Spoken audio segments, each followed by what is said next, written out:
Hey guys, Sufit here with a question for you.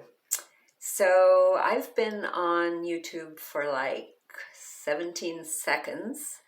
I'm brand new to this medium and I know nothing about it, but one thing I keep seeing cropping up is this whole question of niche. People are posting, how do I find my niche? People are asking, how do I find my niche? Now, while I know absolutely nothing, nada, zilch, bubkis about YouTube, I do know a thing or two about niche. So I thought I would throw my 2 cents into the ring. Is it the ring that we throw our 2 cents in? I don't know. Now, if I knew how to edit, I would have some fancy graphics and headlines to show you, but I have none of that. So you're going to have to use your imagination. I want to ask you a question, yes? What is the difference between a violin? Here's where if I knew how to edit, you'd see a picture of a violin, and a fiddle, right? I'd be putting the fiddle there, right? Imagine it, right? Violin, fiddle, what is the difference? Is there a difference? Is it the same thing? Are they different? If I say the word fiddle, you're going to think of something different than if I say the word violin, right? And this comes up on YouTube all the time because people are saying, what's my niche? I don't know, how to present myself. I don't know to whom to present myself. So I think this violin fiddle thing is going to help you a lot, yes? So when you think of a violin, what is the difference between a violin and a fiddle? Now, again, if you look it up on Wikipedia or wherever you do, you're looking up Wikipedia. Like that's a place to look things up. Anyway, so if you were to look it up, maybe let's say in a dictionary, I don't know, is that still a thing? You look it up in a dictionary, it will probably tell you that it's the same thing. But of course, we know that a violin and a fiddle is not at all the same thing. So what's the difference? Number one, the player. Who's playing it, right? That equates to your character, your persona, your brand, whether it's on YouTube or in your business, in your practice, if you're an entrepreneur, if you're an expert, whatever it is. Number one, the player. Number two, the audience. Yes, right? If people are dressed up in a tuxedo to see it, it's a violin, folks. If they're dressed up in gingham, do people wear gingham? Do you even? If they're dressed up in overalls, it's probably a fiddle. So your audience. Now your audience matters both on YouTube and on in your business, in your branding and everything that you do. Third thing that matters is where it's played. Now, if you're going to the symphony orchestra, it's probably a violin. If you're going to a hoedown or a barn raisin, if Dolly Parton shows up, it's a fiddle, okay? So that's the third thing, where it's played. So that would equate to like media, right? Do you see it on TikTok? Do you see it on LinkedIn? Different audiences, right? Fourth thing is what it plays. You can take the same instrument, and if you play Symphony number 1703 by Bach, did he write a 1703? I'm not really sure. Then it's a violin.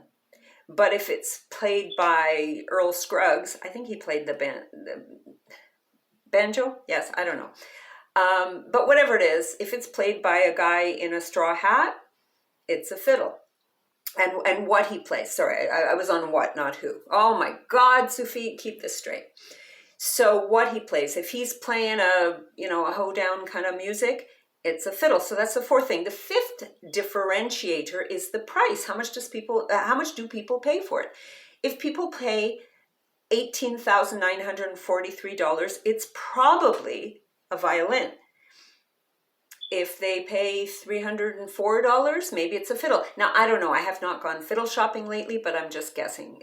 Stick with me here. So the price somebody pays to buy the thing, the fiddle or the violin. Next comes the price that somebody paid to hear it. If they paid $262, actually, that's cheap nowadays. If they paid $362, my daughter paid a lot to go see J-Lo. If they pay $462 to go sit at the symphony, it's a violin. If they're hearing it for free outside the barn, it's a fiddle. So that's number five. Number six. Who's counting? I don't know. You see, that's where if we had graphics, people, it would all be fine. You can make your own list. 7 is how are people dressed to hear it. Again, if they're wearing a tuxedo, it's a violin. If we already covered this, I'm not even giving this a separate number. Next is the mood, right? One is very serious, one is very casual, and the level of sophistication. Now, this is just one example. Violin versus fiddle. You can do this with anything. You can make this analogy with anything, but this should help you in trying to figure out who you want to show up as. Now, everybody's talking about authenticity. Of course you want to be authentic, but you can be authentically you. I mean, I was a lawyer and I was a comedian. I was authentically me. Well, not so much as a lawyer, but this is not about me, people. You can be authentically you in a variety of situations. So you really have to think about what persona do you want to present as. Authentic, yes, but which aspect of yourself do you want to present? So again, we did the violin fiddle thing. Let's do bread, yes? Do you want to be White Wonder Bread? Nothing against you, Wonder. You want to sponsor my video? It's okay with me. By the way, this is a good time to say please subscribe, yes? And hit that like button. So you want to be bread. You don't want to be Wonder Bread. Maybe you want to be focaccia. Sounds good. Maybe you want to be a challah, a nice egg bread, all braided and nice. Maybe you want to be a bagel. There's this whole thing in Canada right now. This company, Cobb's Bakery, has this ad saying that a bagel can be pronounced bagel or it can be pronounced bagel. I just want to tell you, no, I can't. Bagel, it's not a thing, please. Do you want to be matzah? The flat unleavened bread that people eat on Passover, and then it hangs out for a whole other year, and then you think, can I reuse that next Passover? I mean, there's nothing wrong with it. It's still in plastic, right? It hasn't expired. No, you can't. Go get some new matzah. Do you want to be a pita, right? Also flat, Middle Eastern. Do you want to be pumpernickel? Do you want to be muesli? Do you want to be roti? Do you want to be naan? Do you want to be, I think it's called babari, really good. Maybe I pronounced it wrong, but the Persian bread, you can make pizza on it. What do you want to be? You got to choose your persona, choose your character, choose your niche. Now, it's not just bread, it's not just violin/fiddles that have niches. Cities have niches. Cities have personas. By the way, I'm talking about niches, but persona is one part of niche. So this whole video is about the persona part, the character part, the branding part, right? That's not the whole thing about niche, and I'll be doing other videos at some point about all the other aspects, the audience and all, and the media and all that stuff, right? But we're right now, if it didn't occur to you, I should have said that earlier. You see, if I knew how to edit, I would go back and edit, and I would tell you that this part is about the first thing I said about the persona, about the you. Okay, we're there. Pretend I added it. Edit in your head, yes? Like in the olden days, we didn't have editors. So cities can have brands. New York City, the city that never sleeps. Salt Lake City, the city that does nothing but sleep. Okay, do not be getting mad at me, Salt Lake City. New Orleans, right? It's a carnival town. Rio de Janeiro, it's a carnival town, different kind of carnival town, different kind of people. So cities can do this branding, and they hire branding experts.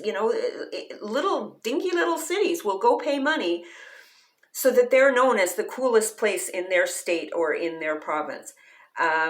So you can do this. Toronto the Good, right? Not so much anymore. Used to be. Strippers have branding, okay? Strippers, like you'd think that taking off your clothes would be enough. Sadly, no, right? You got Little Bo Peep versus the French maid. You've got the headmistress. You've got the librarian. I don't know, but I've heard.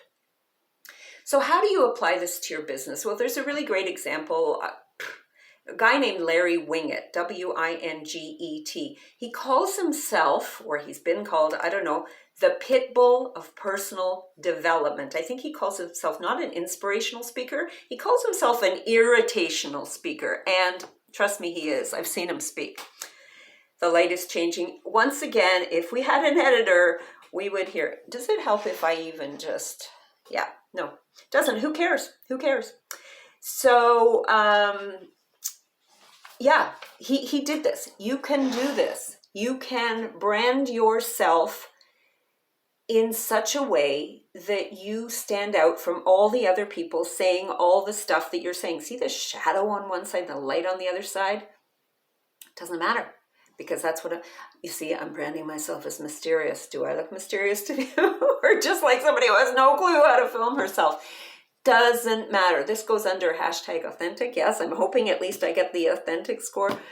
Anyway, if you have not yet hit the subscribe button, what's the matter for you, right? If you like this, I hate the word content.